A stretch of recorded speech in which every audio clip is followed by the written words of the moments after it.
देख रहे हो इस पिक्चर में कुछ समूह टाइप का दिख रहा है ना, कुछ एक ग्रुपिंग टाइप का दिख रहा है। तो वैसे ही कुछ है इनके जीवन में, पता चल जाएगा इनका जीवन कैसा है और किस तरह का है। तो चलिए व्यक्तित्व को देखने जा रहे हैं। भारत के लेवल तक इन्होंने काम किया है और इनका नाम है पूरा पूरा पद्मश्री श्रीमती शमशाद बेगम। नाम इनका वैसे ही बहुत ही खूबसूरत सा नाम है, शमशाद बेगम। और इन्होंने पद्मश्री प्राप्त किया है क्योंकि अपने जीवन में इन्होंने बहुत ही उल्लेखनीय कार्य किए हैं।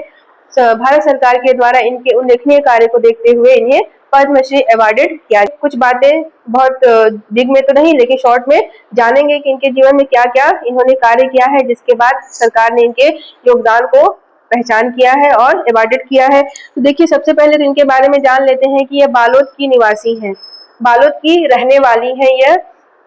और इस पिक्चर में आप देख रहे हो कि काफी महिलाओं का इन्होंने संगठन बनाया हुआ है, बिल्कुल उसी क्षेत्र में यह कार्य कर रही हैं। अब इनके बारे में यह देखते हैं कि इन्होंने मतलब अनुसूचित जाति, अनुसूचित जनजाति, पिछड़ा वर्ग जो होते हैं ना, सभी जो मतलब शिक्षा से जो विमुख हुए रहते हैं, उन लोगों को इन्होंने शिक्षा के क्षेत्र में शिक्षा देने के लिए अग्रणी भूमिका निभाई है। शिक्षा के क्षेत्र में आगे काम करने के लिए इन्हें बहुत ज्यादा जाना जाता है। कैसे कैसे शिक्षा के क्षेत्र में इन्होंने काम किया है। चलिए, जब भारत में साक्षरता मिशन की शुरुआत हुई थी, राष्ट्रीय साक्षरता मिशन भारत सरकार के द्वारा शुरू किया गया था, तब से उनके करियर की शुरुआत स्टार्ट हुई है, यहीं से स्टार्ट हुआ है। उन्होंने साक्षरता मिशन में दिन रात एक करके ऐसे जो मतलब अशिक्षित लोग हैं उनको जाकर पूरा शिक्षा दिया है। उनके साथ जितने ग्रुप में थे, जितने समूह के लोग थे, सभी ने इस कार्य में उल्लेखनीय योगदान दिया है। शिक्षा के क्षेत्र में बहुत सारे 18,000 महिलाओं में से 12,000 महिलाओं को उन्होंने तत्कालिक शिक्षा प्रदान की है और अपने अतुलनीय योगदान को वहां पर दिया है। सरकार ने इस चीज को देखा कि इन्होंने शिक्षा के क्षेत्र में काफी कार्य किए हैं, मतलब साक्षरता मिशन में जुड़कर इन्होंने बहुत सारी महिलाओं को, कई हजारों महिलाओं को इन्होंने शिक्षा प्रदान किया है। उसके बाद हम इसमें देखते हैं कि और क्या क्या कार्य किया है। तो जो इनका बालोद में ही गुंडरदेही ब्लॉक है, वहीं पर गुंडरदेही ब्लॉक है, वहां पर उन्होंने ग्राम समाज की स्थापना की है, जो स्व सहायता समूह है। बालोद में ही इन्होंने क्या किया है, स्व सहायता समूह का एक प्रमुख संगठन स्थापित किया हुआ है। उसमें क्या है, छोटे छोटे कई कार्य किए जाते हैं, समूह से संबंधित अनेक कार्य किए जाते हैं।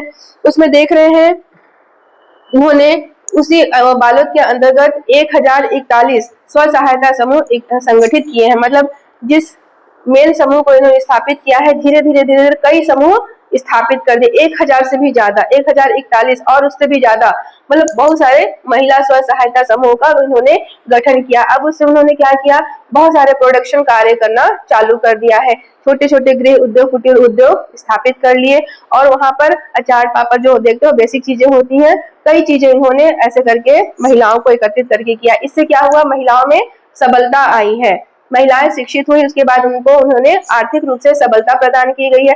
मतलब मान लो कि जो 12,000 18,000 अगर महिलाएं उस ग्रुप में जुड़ी है, समूह में जुड़ी है, तो अगर उनसे हर बार 2 रुपए हर महीने अगर इकट्ठा करवाया जाता है तो बहुत बड़ी राशि नहीं है, क्योंकि वो खुद आत्मनिर्भर हो चुकी है, उनका परिवार, उनके पति सब आत्मनिर्भर हो चुके हैं। तो उनसे 2 रुपए अगर हर महीने जमा करवाया जाता है तो एक बहुत बड़ा कोष स्थापित हो जाता है।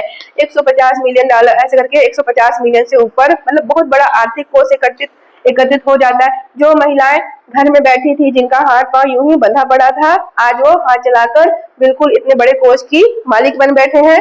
देख रहे हो कितने बड़ा खजाना इनके हाथ में है। मतलब इस खजाने का उन्होंने सदुपयोग करना चालू किया।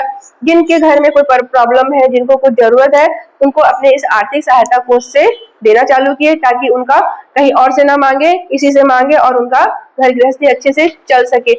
मतलब इन्होंने हर किसी की आर्थिक मदद भी की है और आर्थिक रूप से संपन्नता सभी लोगों को प्रदान की है। तो इस तरह से इनका जीवन एक बहुत बड़े कार्य क्षेत्र की ओर मिसाल साबित हो रहा है। महिलाओं के सशक्तिकरण में इनका नाम बहुत अच्छे से लिया जाना चाहिए।